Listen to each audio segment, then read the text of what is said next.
Hello everyone and welcome back to another Let's Give It a Go again of Gatekeeper's Eclipse. This is going to be a very short video just as an update of the previous one, which came out, what, 2-3 days ago. There was a couple of issues that I had with the previous version, which apparently I don't know if the devs listened to me or anything, but there has been an update. And one of the things that I complained about was fixed. I love it. Let's play with hybrid and quickly let's give Gatekeeper a chance. Since I said this is going to be a short video, just as an update to show you. They call it was update 3, right? And I think they call it the aiming update, so you can already guess what this is about. One of the commenters in my previous video also mentioned the reason I complained that if you shoot the ground, it hits the ground right in front of you. So any enemies that's far away, you have to manually aim at them, and then I have to aim at the enemies at the start and everything like that. Not anymore. Now you shoot straight on like it should be. I freaking love it. Immediately made my game so much easier. But as I said, one of the commenters in the previous video said maybe it's because it might force you to shoot your own gate. But there's no self-damage to the gate. So that was debunked. But as you can see, immediately making aiming a lot faster. It's not only with this character, as you can see there's a nice beam showing the direction you shoot, but with the blade character, also the melee character, it shows a big aura where you're gonna aim and slice, which is so nice. It's a nice little touch. There's a couple of other things also that was updated, but mostly this is the best part of it. I think there was one thing removed from the Catharsis obelisk. I'm not entirely sure which one it was, what skill, but maybe it was overpowered or not ready or something. Otherwise, the update is not that big, but it's such a nice improvement. Another thing that was also improved, and something that maybe someone noticed in my video, happened when I got one of this. I said you don't give close to enough time to read anything before it starts speeding up again. They changed it from 5 seconds to 15 seconds. Now I've got more than enough time to read everything. And then also, if you accidentally picked up something and you don't know what it is, it's a tab to press it, but the game doesn't pause. And if you press pause while happening, there was no inventory here. Now there is, so you can pause the game and carefully read every single thing. That is such a nice quality of life improvement. I just had to mention it. Again, I don't know if this is a solo dev or a group of people, but from the first time that I played it, there's been 2 updates and the game has improved every single time immensely. Just little quality of life features and little balancing features that made the game from maybe play it once and put it down again to wanting to play it. I think I've played probably 5 hours today already while my sister was working. I couldn't record. So that just shows you little improvements. And I don't mean just listening to your fans. Sometimes you do certain things a certain way because it's your design choice and you don't have to listen to your fans to improve the game. Sometimes also people can get used to it. I know there's one of the other games that I play that starts off extremely difficult, which is a nice design choice. It just makes you it can so obviously exclude certain players that don't like the frustration of having to struggle at the start. They might drop the game after a little while, but for the people that like the challenge, it makes the steamrolling effect that you get after that so much enjoyable. Because just as you get past that little difficult hump, you start steamrolling enemies, and I don't know about you, but I just love the feeling of feeling overpowered in games like this. That's the beauty of these Vampire Survivors. The struggle in the start is the big, what do I want to call it, the attraction to some of these games. In this game also, it's the first edition was so freaking hard, which was nice in a way, but a little bit too freaking hard.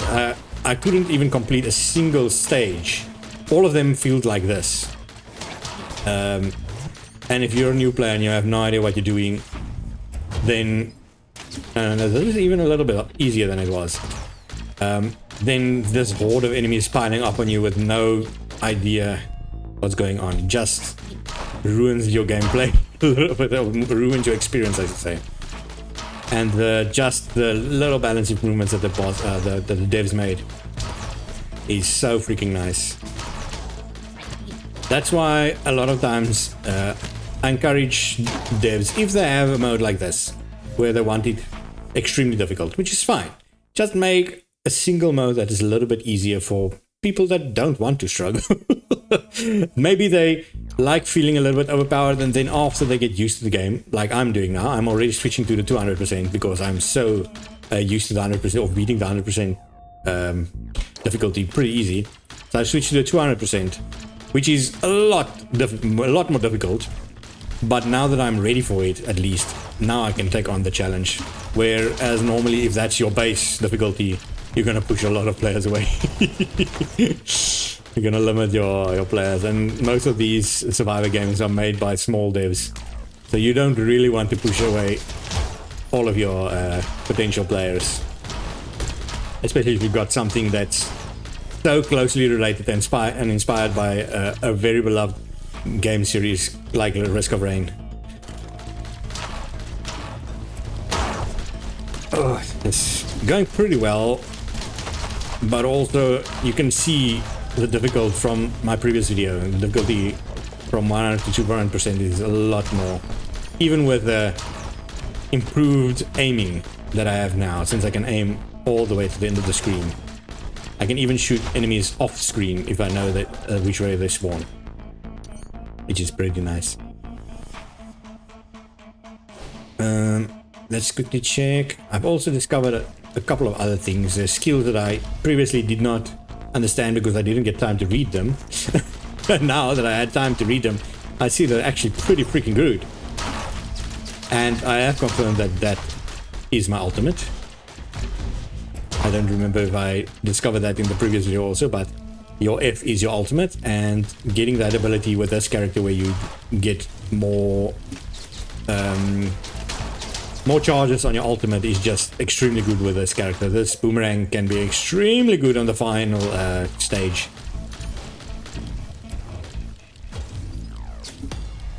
There we go. I've also discovered another problem with dying earlier than you expect when you fail a stage or fail a gate.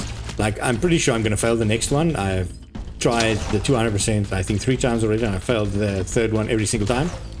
But you're going to see when I fail it, every other catharsis that you're supposed to get but didn't because you failed earlier than you should, you don't get it at the end.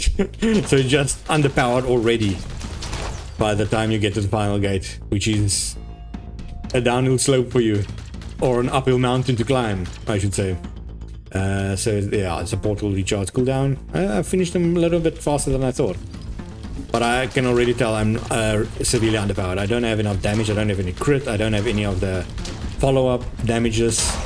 I'm gonna be absolutely overpowered in the next area. Or not overpowered, yeah, the enemies are gonna overpower me, let's just say it like that.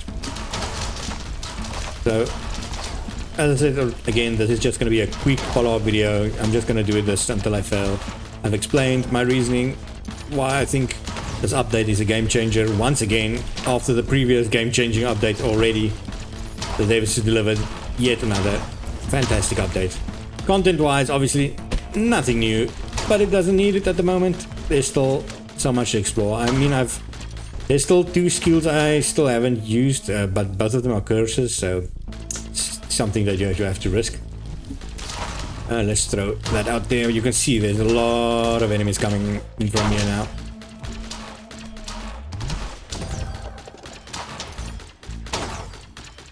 There we go. There should be the final 2. Okay, so here comes the problem here. As I said, I failed 3 times of the 3 attempts that I've had on this area of the stage.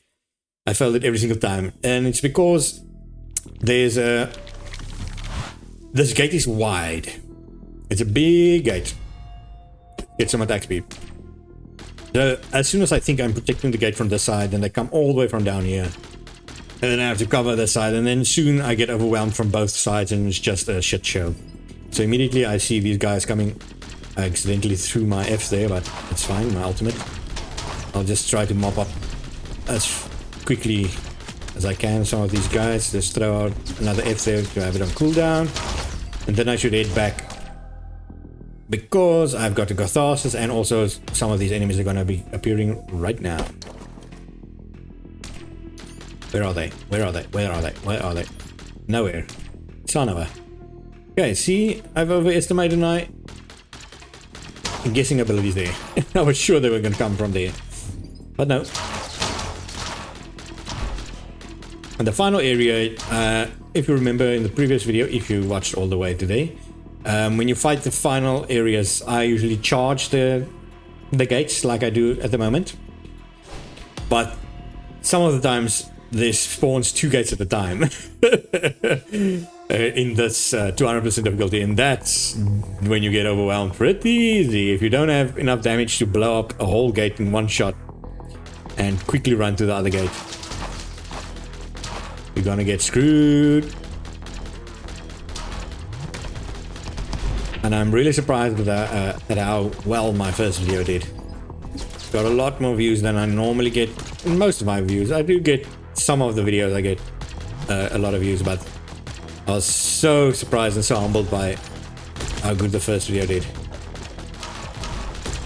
that I kind of wanted to start a series on this. But so far all the series I've started on the really well doing games have subsequent videos on them have done absolutely terribly. So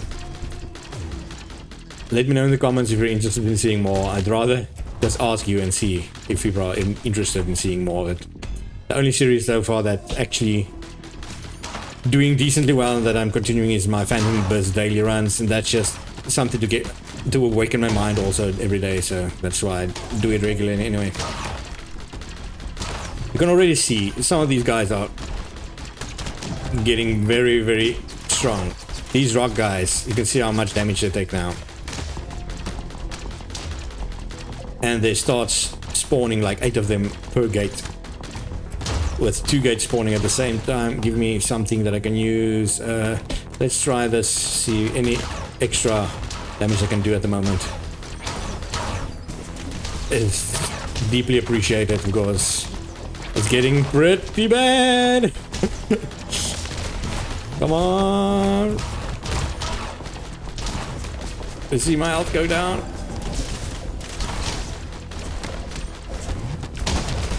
So, yeah, there goes the gate. So I've lost at least one other upgrade right there. Now there's, instead of the 512 enemies left, now there's 705 enemies left that was left over from the first, the third stage. So this is gonna go really bad, really soon. Usually it takes about a minute or 2 before I'm getting completely swamped by enemies. This first gate usually isn't too troublesome. But it's when all these rock guys start coming. Because like, in this level they have way too much health. Just to easily take care of them if you don't have any upgrades. So, you get screwed over. Protocol, nice. Can I throw? Nope, not ready yet. I just wish I had that nice wave clearing ability. But I haven't got any of those strong upgrades at all. Like I didn't get the double ultimate, which I've gotten almost every run I've attempted since yesterday. I haven't gotten the fuse that drops the explosives when you throw them on the ground. Oh, I've got a Catharsis ready. Inertia, but I've gotten a lot of inertia, but it doesn't help if I don't have something to trigger the inertia. These guys can quickly destroy my... The bottom? Yeah, there's something at the bottom. Let's quickly throw, and explode. Let's see if that helps. There's one of those angry guys, yeah, following me. I can see the bombs on the ground. Quickly try and get rid of it. Come on. and finish Catharsis. There we go. Oh, here we go. Reduce cooldown. That seems fine. Let's get my F out as quickly as possible. Get the F out as quickly as possible. That sounds wrong, but that's what my ultimate is. Oh, crap. Quickly, quickly, quickly. Get everything out. You see my shield is falling. No, no, no. These damn rock monsters. Throw the F, throw the F. Oh, son of a... Well, you can see the difficulty is a lot worse than 200%. But at the moment, since I've pretty much dominated the 100%, going to 200% definitely is worth it. And with the improvements to aim and everything, just makes the experience fantastic. Well, that's been my update. My let's give it a go again of Gatekeeper's Eclipse. I'll keep you up to date with any new updates that is pretty much game changing, because this is again, as I said, is another game changer for me. Makes the game so much better and so much more enjoyable. Thank you so much for watching, and please go check the link down below to support the devs. As I said, the game is free, but leave a good review so the game gets the dev gets more exposure and the game gets more exposure and everything else. You can join the Discord also and see if the dev needs any other help improving the game and anything. So thank you so much for watching, and I'll see you guys again in another Let's Give It a Go. Goodbye.